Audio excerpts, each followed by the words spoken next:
చంద్రగ్రహణం. ఓం వసుదేవసుతం దేవం కంసచాణూరమర్దనం దేవకీ పరమానందం కృష్ణం వందే జగద్గురుం. కృష్ణం వందే జగద్గురుం. శ్రీ రాధాకృష్ణాభ్యాం నమ. మనకి చంద్రగ్రహణం వస్తుంది 2025 సంవత్సరం సెప్టెంబర్ 7వ తేదీన. అయితే ఈ 2025 సంవత్సరం స్టార్టింగ్ నుంచి కనుక మనం చూసినట్లయితే ఇప్పటికి ఒక చంద్రగ్రహణము ఒక సూర్యగ్రహణం జరిగింది. ఇప్పుడు ఈ సంవత్సరంలో వచ్చేటటువంటి రెండో గ్రహణము ఈ యొక్క చంద్రగ్రహణం అన్నమాట. అయితే ఇది ఇంతవరకు కూడా వచ్చినటువంటి చంద్రగ్రహణం కానీ సూర్యగ్రహణం కానీ ఈ రెండు కూడా భారతదేశంలో కనిపించలేదు. మరి ఇప్పుడు ఈ సంవత్సరంలో ఈ నెలలో సెప్టెంబర్ 7వ తేదీన వచ్చేటటువంటి చంద్రగ్రహణంలో మనకి ఇది భారతదేశంలో కనబడుతుంది. ఇది ఫస్ట్ పాయింట్.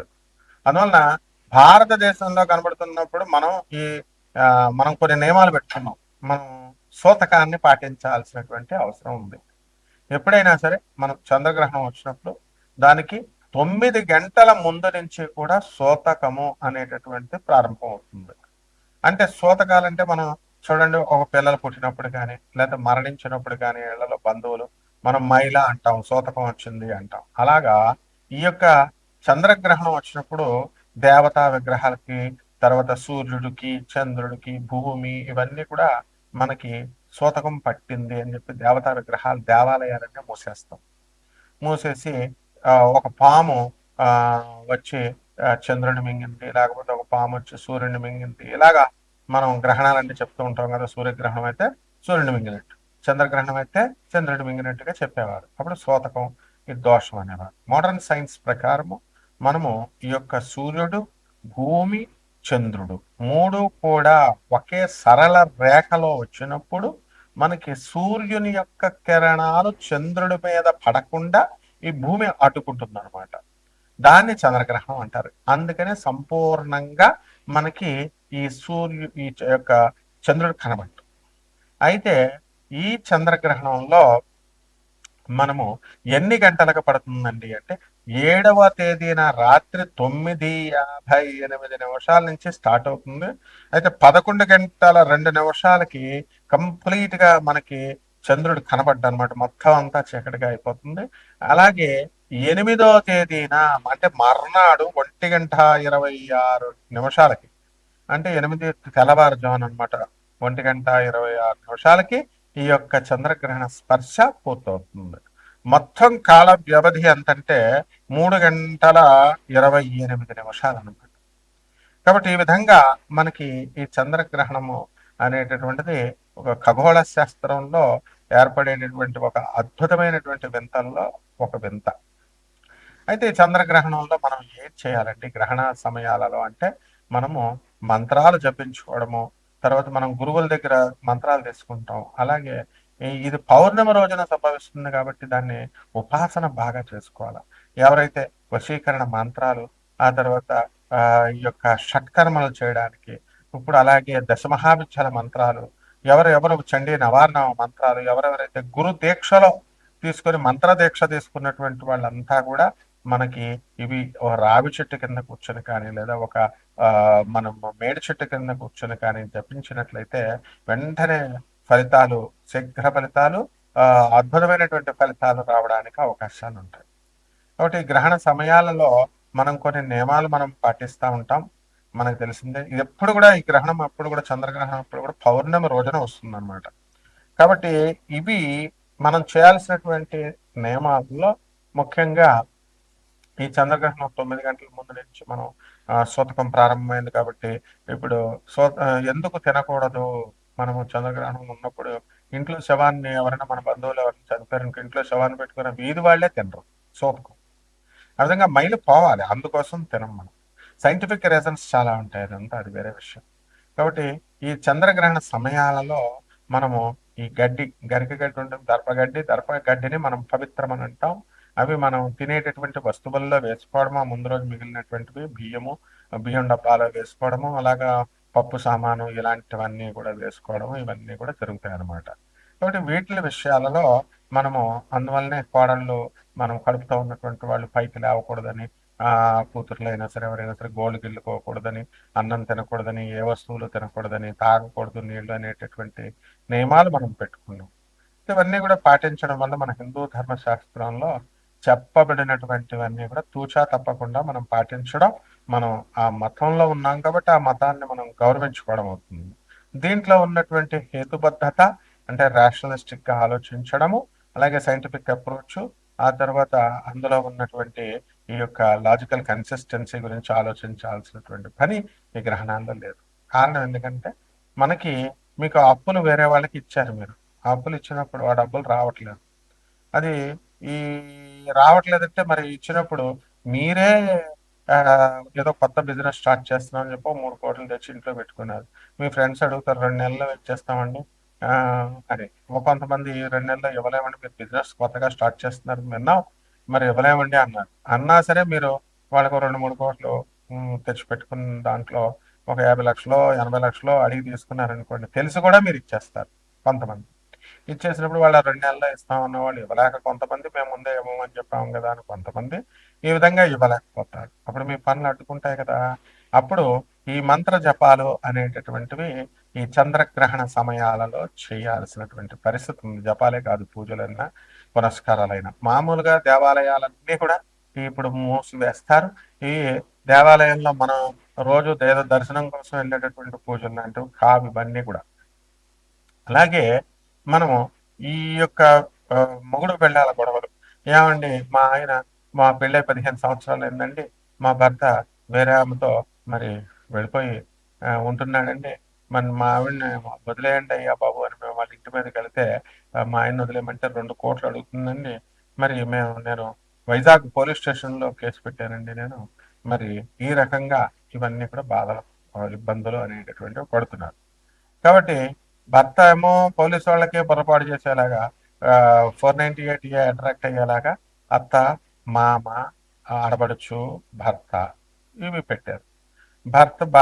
ఆడపిల్ల యొక్క భర్త మీద కూడా సాక్షి కింద పెట్టాడు. మరి మీరు పోలీసు ఏం చేస్తారండి, యాక్షన్ తీసుకుంటారు కదా, మీరు ఉన్నప్పుడు ఇన్వెస్టిగేషన్ వెళ్ళాల్సిందే కదా మీరు వైజాగ్. మరి ఇవన్నీ కూడా మీరు అప్పుడు ఏం చేస్తారు, మీరు లాయర్లను తీసుకుని వెళ్ళడం, ఇక్కడ లాయర్లతో బాగుండి అక్కడ లాయర్లను పురమాయించుకోవడం, అక్కడ అంతా వెళ్ళడం. మరి మీరు ఏదో ఒకటి చెప్తే పోలీసు వాళ్ళు ఏదో ఒకటి చేస్తారు. భార్య ఏమో నాకు మొగుడు కావాలంటది, భర్త ఏమో నాకు వద్దు, నువ్వు నాతో ఎమికబుల్ గా లేవంటావు. సో పోలీసు ఏం చేస్తుంది, కౌన్సిలింగ్ ఏర్పాటు చేస్తుంది 2-3 సార్లు. చేసిన తర్వాత చేయలేకపోతున్నావు అని చెప్పేసి వదిలేరా బాబు నీ దారిని చూసుకో, కేసు ఫైల్ చేసేస్తాం అంటారు. ఇవన్నీ కూడా బాధలు ఉన్నటువంటిప్పుడు దీనికి సశాస్త్రీయంగా సహేతుబద్ధకంగా కొన్ని పూజలు చేసుకోవాల్సినటువంటి అవసరం ఉంటుందన్నమాట.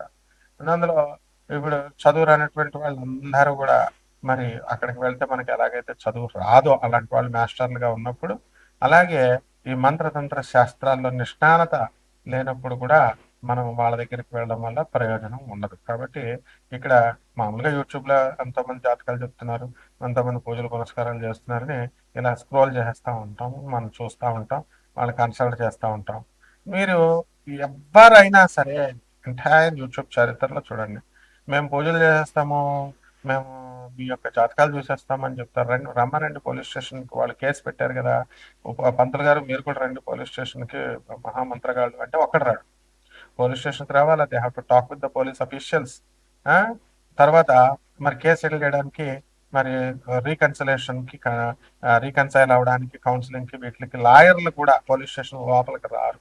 మేము ఎవరమోనండి మీకు తెలియనట్టు అబ్జర్వ్ చేస్తూ ఉంటాము, ఆఫీసర్స్తో మీరు మాట్లాడుకోండి, మమ్మల్ని రానివ్వండి, కానీ ఫీజు మాత్రం వకాలత్ కాగితాలు పట్టుకొని వచ్చేస్తారు. కాబట్టి ఇవన్నీ అడిగితే మనము పోలీస్ స్టేషన్లో కోర్టులు కేవలం మనం పూజలు పునస్కారాలు చేస్తే అవి తొందరగా తెగిపోతే అనడం చాలా ఈజీ. అలాగే యూజ్లెస్ జనం కూడా ఏంటంటే ఆ లాయర్ అన్నతో మేము పూజ చేయించుకున్నామండి, జాతకాలు చెప్పించుకున్నామండి, కలవద వీళ్ళిద్దరూ విడిపోవరని చెప్పారండి, పూజలు చేయించామండి, ఏంటంటే పోలీస్ స్టేషన్ కూడా వస్తున్నాయంటే చదువురాని వాళ్ళు చేయించుకుని నువ్వు తిరిగేదేమో మనతో, శాస్త్రం తెలిసిన వాళ్ళతో, on behalf of government of India, on behalf of government of AP, కాకపోతే ఆల్ ద గవర్నమెంట్స్ తరఫున మా గురువులంతా కూడా చిన్ననాటి నుంచి కళాపోషణకి వివిధ అష్టాదశ శక్తి పీఠాలకి, 12 జ్యోతిర్లింగాలకి వెళ్తే వస్తే అందులో మనం వెళ్ళి కళాపోషణ ఇతర పూజలు మనం చేసి వచ్చేవాళ్ళం. అఫీషియల్ గా మామూలు వాళ్ళు మామూలుగా వెళ్తారు, ఆన్ గవర్నమెంట్ డ్యూటీ వెళ్ళి వచ్చినప్పుడు దేవస్థానాలకు మనం చూసి వచ్చినప్పుడు మా గురువులను కానీ మమ్మల్ని కానీ సంప్రదించరు. మామూలు వాళ్ళని సంప్రదిస్తే మనం ఏం చేస్తాం చెప్పండి, ప్రాబ్లం సాల్వ్ కాదు కదా. సో మేము వైజాగ్ వెళ్ళి మనం సిఐతో మనం మాట్లాడి, అలాగే ఏసీపీతో డీసీపీలతో మాట్లాడి మనం కేసు చేయగలుగుతాం. అవన్నీ తీయించి పడేసాం. ఎందువలన అవతల పార్టీ తేవలాలి. సో ఇదంతా కూడా దీనికి ఈ గ్రహణ సమయాలలో మీరు పూజలు పునస్కారాలు చేసుకోవాల్సిన అవసరం ఉంది. ఇదంతా ఎగ్జాంపుల్స్ కింద చెప్తున్నాం అంటే ఇలాంటి తెగవనప్పుడు ఎటువంటి మొండికి తెగబోయి పిల్లలకి పెళ్లిళ్ళు కావట్లేదండి. ఏమండి మనం స్టేట్స్ లో ఉద్యోగాలు చేస్తున్నామండి, ఆ ఉద్యోగాల్లో మనకి రావట్లేదండి మా పిల్లలకి. అక్కడ మరి ట్రంప్ ఉన్నాడు అక్కడ, మీ మొగుడు. ఆ ట్రంప్ రానివ్వడు, మా మోడీదే సాగనివ్వట్లేదు. ట్యాక్సెస్ అంతా కూడా 25% ఎక్స్ట్రా తారీఫ్ వేసుకుంటూ వెళ్తున్నాడు. మరి ఇలాంటి సమయాలలో మీకు ఎలా జరుగుతాయి? కాబట్టి అక్కడ జాబ్ రావట్లేదంటే కారణం మీరు ఏమనుకుంటారంటే, ఏదో జాతకాలు చూసేస్తే, ఇదిగో యూట్యూబ్లో వచ్చే వీడియోస్ చూసేస్తే మా రాశి బాగుంటుంది, ఇదిగో ఈ రాశి బాగుందండి అని చెప్పేశారండి అని చెప్పేసి మాకు ఇంకా అవ్వట్లేదండి, లేకపోతే అయిపోద్దేమో అనుకునే భ్రమలో ఉంటారు. ఎంతసేపు చెప్తున్నా వినండి, మీరు పేదవాళ్ళకి సేవ చేసుకోవాలా, అనాథ పిల్లలకి సేవ చేసుకోవాలా, సాధువులకి సేవ చేయాలా. అంటే ధన సహాయం ఏంటి, సేవ ఏం చేస్తారు మీరు? మీ పిల్లలకు ఉద్యోగాలు నెలకు ₹1,00,00,000 కావాలా, కానీ సాధువుకు మాత్రం మీరు రూపాయి ఎవరు? జాతకాలు చెప్పినా ఫ్రీగా అడుగుతున్నారా? జాతకాలు చెప్పి అడిగినా ఎవరు? మీరు పోనీ సాధువు ఎదుర్కొండగా వచ్చి అడిగినా ఎవరు? అనాథ పిల్లలకి ఎవరు? ఎందుకు మీకు ఉద్యోగాలు ఇస్తాడు దేవుడు చెప్పండి?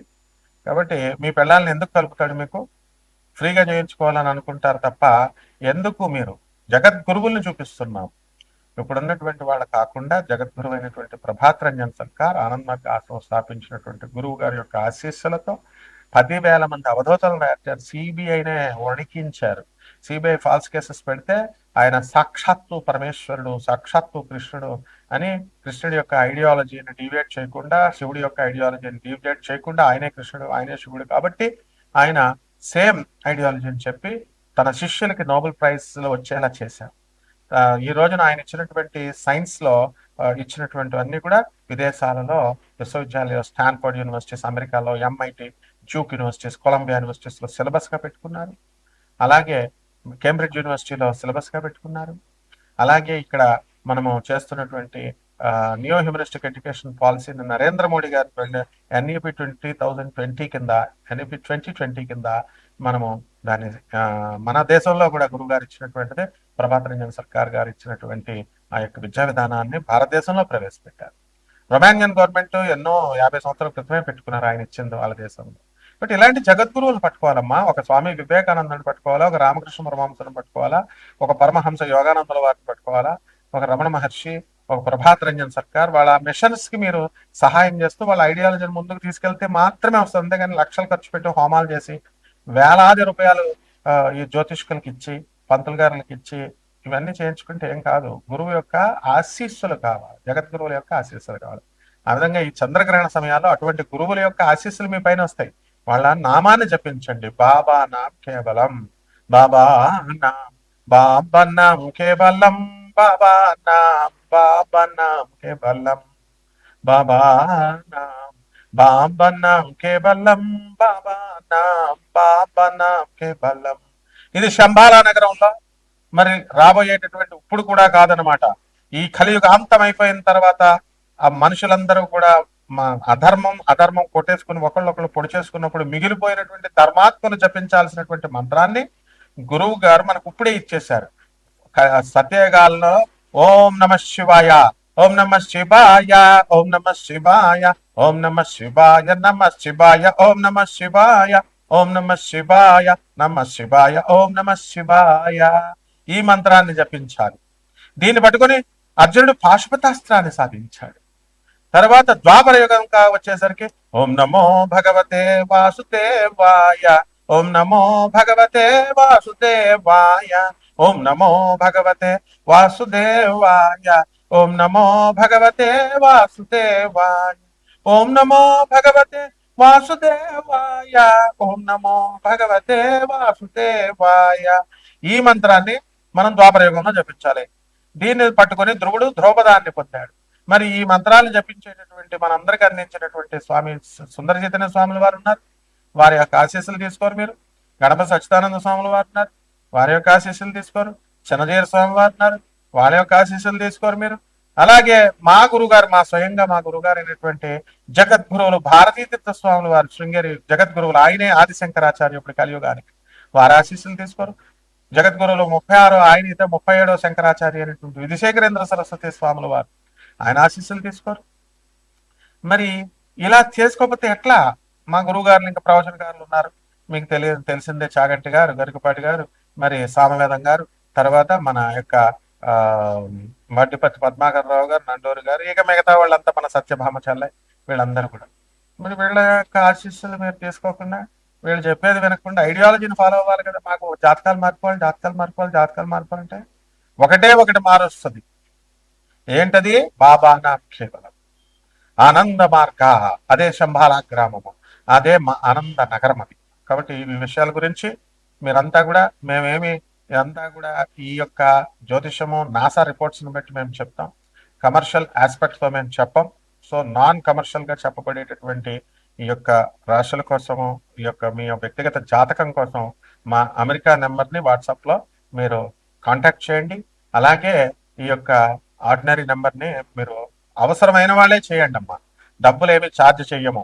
అంటే నాన్ కమర్షియల్ ఆస్పెక్ట్తో మనము ఈ గురువుల యొక్క సేవ ఇవన్నీ కూడా లో మీరు ఉండాలి అది. కాబట్టి ఈ చంద్రగ్రహణం వలన ద్వాదశ రోజుల వారందరికీ కూడా ఏ రాశి వారికి ఎలా జరుగుతుందో ఒక్కొక్కటి విడివిడిగా మనం చూద్దాం. మేషరాశి వారు, ఈ మేషరాశి వారికి అందరికీ కూడా ఏలినాటి జరుగుతోంది. మరి చంద్రగ్రహణం తర్వాత ఈ మేషరాశి వారి అందరికీ కూడా వృత్తి, వ్యాపార, ఉద్యోగ విషయాల్లో బాగుంటుంది, ఇన్కమ్స్ పెరుగుతాయి. అప్పులు ఉన్నటువంటి వాళ్ళంతా కూడా కాస్త అప్పులు తీర్చేయడానికి అవకాశాలు ఏర్పడతాయి. అలాగే ఎవరికైతే అక్రమ సంబంధాలు ఉన్నాయి మా భర్తలకి అని అనుమానాలతో ఉన్నటువంటి ఆడవాళ్ళకందరికీ కూడా మరి అనుమానాలు పోయేటటువంటి అవకాశాలు ఉన్నాయి. అరే అనవసరంగా మనం అపనిందలు వేశామేమో అనేటటువంటి ధోరణితో మీరు అపనిందలు వేసిన వాళ్ళు కూడా కాస్త సిగ్గుపడడానికి అవకాశాలు ఉన్నాయి. అలాగే ఈ మేషరాశి వారికి మరి శుక్రుడి యొక్క పరిస్థితిని అనుసరించి నూతన స్త్రీలతో పరిచయాలు ఏర్పడడానికి అవకాశాలు ఉన్నాయి. మరి ఈ విధంగా ఈ యొక్క మేషరాశి వారికి, వ్యవసాయదారులకి, ఫార్మర్స్, రైతులు బ్రహ్మాండమైనటువంటి సంపాదన తీస్తారు. మరి ఇనప బిజినెస్లో ఉండేటటువంటి వాళ్ళు కాస్త జాగ్రత్త పడాల్సినటువంటి అవసరం ఉంది. మరి ఈ యొక్క విదేశాలకు వెళ్ళాలనుకునేటటువంటి వాళ్ళందరికీ కూడా, మరి స్టూడెంట్స్ అందరూ కూడా విదేశాలకు వెళ్తారు.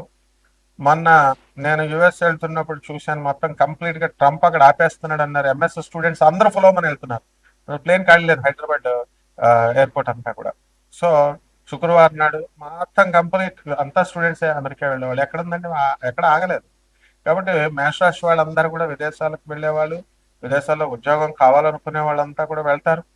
మరి యూట్యూబ్లో ఉన్నటువంటి వాళ్ళందరూ కూడా మహాపండితులు అంతా కూడా ఇది దౌర్భాగ్య యోగము అని చెప్తున్నారు, విదేశాలకు వెళ్ళడము అనేటటువంటిది. అప్పుడు గొప్ప యోగం అని వాళ్ళు చెప్పేది. మరి అందులో నిజమే. మరి ఇక్కడ ముసలి వాళ్ళైనటువంటి తల్లిదండ్రులని అందరినీ వదిలేసి మీ స్వార్థం కోసం మీరు వెళ్ళిపోతున్నారు అన్నమాట. కాబట్టి ఈ ఎన్ఆర్ఐలకి అక్కడ జీతభత్యాలు మేము చాలా పెద్ద స్కేల్లో, పెద్ద రేంజ్లో చేసాం ఉద్యోగాలన్నీ, మాకు ఇప్పుడు ఉద్యోగాలు పోయినాయండి అనేటటువంటి వాళ్ళకి నేను క్లియర్గా చెప్పాను, అమ్మ చిన్న ఉద్యోగాలు కూడా యాక్సెప్ట్ చేయండి, దానివల్ల చాలా మందికి ఉద్యోగాలు వచ్చినాయి. So the way in which how you implement అనేటటువంటిది it all depends on the advise of the group. So మీరు ఒక సర్టెన్ వయసు వచ్చిన తర్వాత సాఫ్ట్వేర్ ఇంజనీర్స్ అంతా కూడా సాచురేటెడ్ పాయింట్కి వస్తారు, ఏ ఉద్యోగమైనా సరే. సో అదే డ్రీమ్లో ఉంటూ మేము అదే రావాలి, అదే హైప్ రావాలి అనుకుంటే రాదు కదా. అటువంటిప్పుడు మేము చెప్పేది మీకు రుచించకపోయినా గురువులు మీ క్షేమాన్ని కోరుతాం కాబట్టి వాట్ వి సే అనేటటువంటిది మీరు ఫాలో అవ్వాలి. అందువలన మీకు ఇంకా చాలా బాగుంటుంది అని అంటే, నెవ్వర్ ఎప్పుడు కూడా మనము గురువు యొక్క స్థాయిని బట్టి మనము చక్కగా మనం చేసేటటువంటి పనులు, మాట్లాడేటటువంటి మాటలు ఉండాలన్నమాట. ఇలా మనం గురువులకే సలహాలు ఇచ్చేంత స్థాయిలో కానీ గురువుల యొక్క సాధనా బలం మీకు తెలియనప్పుడు మీకు ఎలా తెలుస్తుందమ్మా? కాబట్టి నేను చెప్పేది మీరు ఆచరణలో పెట్టుకొని వినాలి. You have to observe our videos. కేవలం ఒక వీడియో కాదు, ఈ ట్రాక్ రికార్డ్ ఏంటి, ఈయన ఇన్ని వీడియోస్లో ఎలా ఉంది, పేదవాళ్ళకి సేవలు చేయాలా, ఇట్లాంటివన్నీ కూడా చూసుకొని జాగ్రత్త చేసుకోవాలా. పరిహారాల దగ్గరికి వచ్చేసరికి మేషరాశి వారు ఈ యొక్క శనీశ్వరుడికి సంబంధించినటువంటి పూజలు చేసుకోవాలి. ప్రాచీన కాలంలో జపాలు తపాలు అన్నాం, మరి అవన్నీ ఎక్కడో చేస్తే ఎవరో చేస్తే మరి మనకి ఎలా చేస్తున్నారో మనకు తెలియదు. కాబట్టి ఈ యొక్క శనికి సంబంధించినటువంటి ఉపాసనంతటిని కూడా మనము ఈ దోషాలు ఎలా పోవాలన్నది మేము చెబుతాము. మామూలుగా మీరు రావి చెట్టు చుట్టూ తిరగండి. ఇంకా ఇతర విషయాల కోసం ఇతర దోషాలు యూట్యూబ్లో చెప్పే రెమెడీస్ కాదమ్మా. సో ఈ యొక్క రెమెడీస్ అన్ని కూడా మీరు మా కోసం దాన్ని సంప్రదించండి. యుఎస్ఏలో ఇతర ఫారిన్ కంట్రీస్లో ఉన్నటువంటి అంతా కూడా వాట్సాప్ కాల్లో మా ఫారిన్ నెంబర్ కాంటాక్ట్ చేయండి. శుభమస్తు.